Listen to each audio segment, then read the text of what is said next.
What's up, y'all? I'm back with another video. Today y'all are gonna witness me do some butterfly locks on my daughter. I literally watched like 4 videos and was like, okay, let's do it. So this is not a tutorial per se, but just watch. Alright, so at this point my daughter needed her hair done really bad in a protective style because her father had got her hair done somewhere, and long story short, her hair started breaking off. So I needed to figure something out. So I watched a couple videos and then I decided this is what we're gonna do because I had already had this hair on hand, and I just cut it in half basically, and this is the length that I got. But I did everything off camera because filming and doing hair and trying to get the right angles and everything is just a pain. But I made sure to leave a good amount out, so you guys are seeing like the end process. And I didn't do like, the parts are like all over the place, to be honest. I did 16 in the back and then I don't know how many in the front, but in total it's about 25 to 30 parts. Okay, so I'm going to show you guys how I got the locks. I actually used like a couple different methods, whatever I thought worked.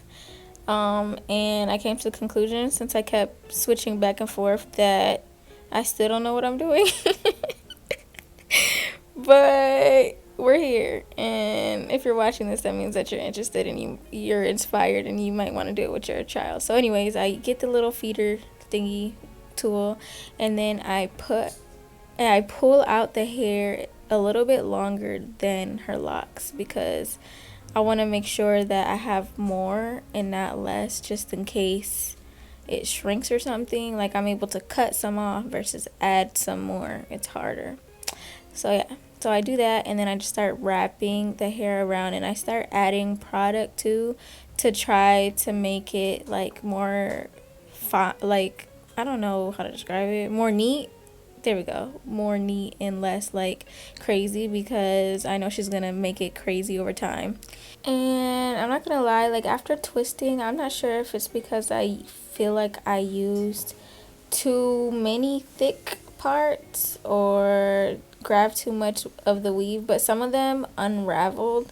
And what I did was takes the end of the part that I cut off, if that makes sense. I feel like I'm not making sense. But basically, y'all know when I cut it before I fed it into her hair, that small piece, I would take a little piece off and wrap it around the part that was unraveling to make it tight and fine and neat again. And I also add more product too.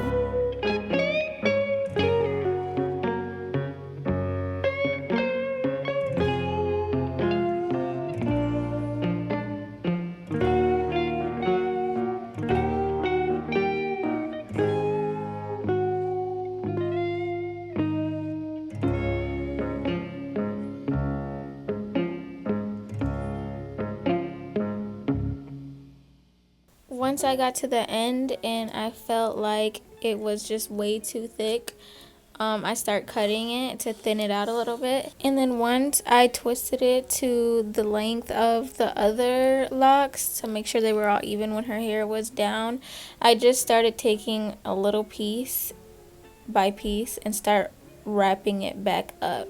So I don't wrap the whole thing because I felt like if I did, then it would just all unravel and come down. So I just took some product and then started wrapping it up piece by piece. And surprisingly, she is currently on day 8 of wearing her locks, and she's been wearing a bonnet, so it looks almost the exact same. It's a little bit more frizzy, but to my surprise, it looks really good. So I am very happy about that. If you guys have any tips or anything, let me know. If you guys see something that I've did and you're like, maybe you should have did it this way, or this would have saved you more time, let me know.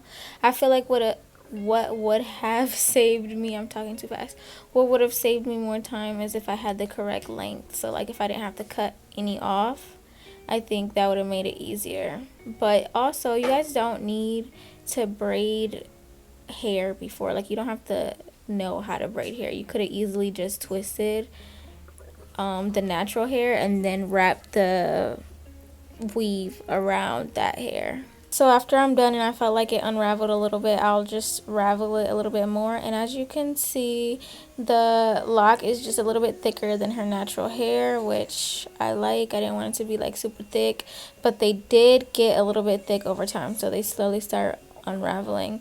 But everything else is pretty much repetitive. I'm going to show you what I do, the way I did it. And I think it was so cute because she asked me to leave some hair in the front. She's like, Mommy, I want the two little pieces like this. So that's what we did. That one's a little bit skimpy. I don't know what I did. I think I just like wrapped it around, and then the end that's like straighter. That's what I wrapped back up, and that's why it looks like I like the bottom piece, but I was too lazy. I was way too lazy to redo it because I had already been doing her hair for like 4 hours at this point, and then I had just got my pole in the mail at this point, so I was just so excited to finish her hair, get it out the way, because it was on my to-do list for like 2 weeks, and then get to the pole. But yeah, I'm gonna let it play. I'll tune in a second.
Okay, I'm back, but I needed to come back to just tell y'all about this because y'all gonna be like, what in the world?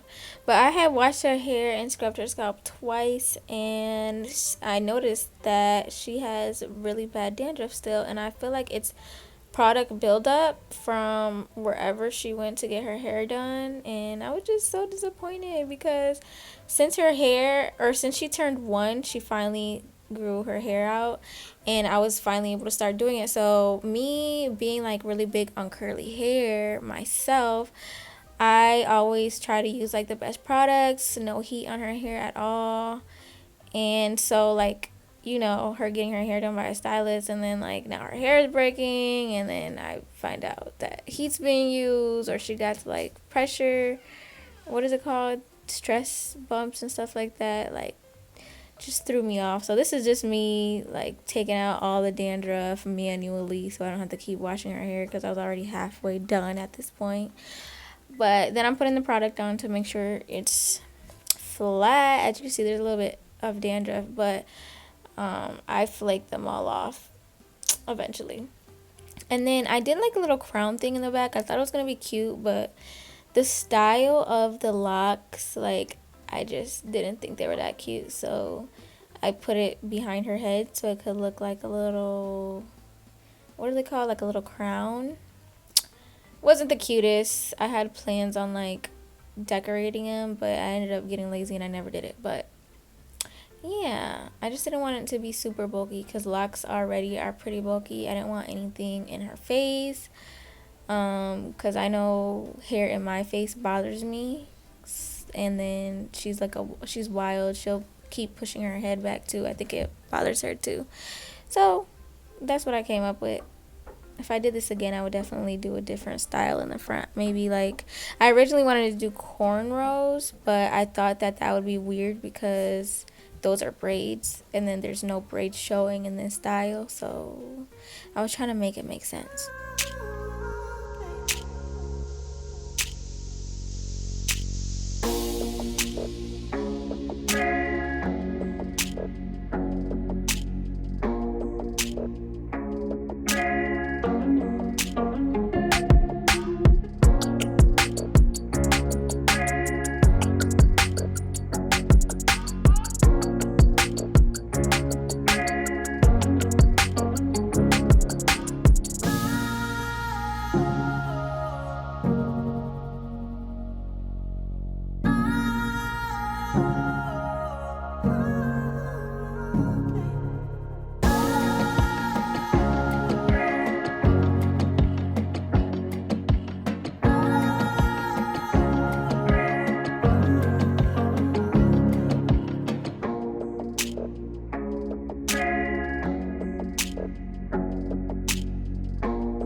Okay, I'm back again. So this is me trying to do like a cute little design with the pieces.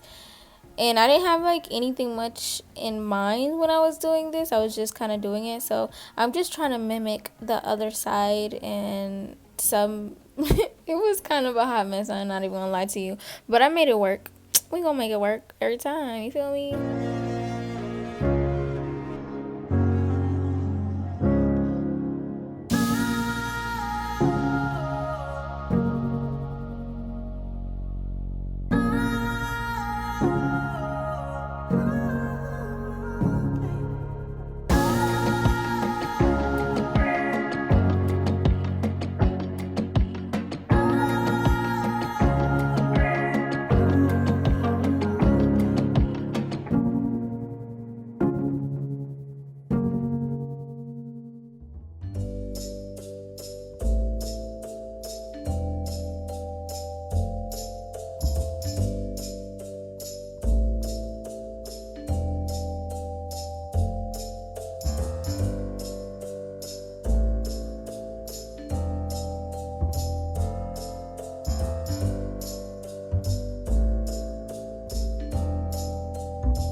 I finished her hair off with some edges, and I've been doing her edges since I started doing her hair, so she's honestly obsessed with it. If we go outside and I forget to do them, she'll be like, "Mommy, my hair, I need my edges done." Like, it's so cute.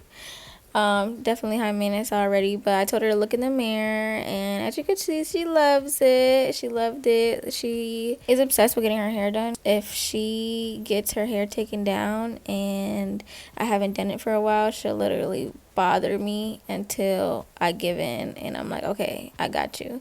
But if you have a toddler, you know that it is a very tedious job. But I hope you guys like this video. Give it a thumbs up. Let me know what you think in the comments. Bye.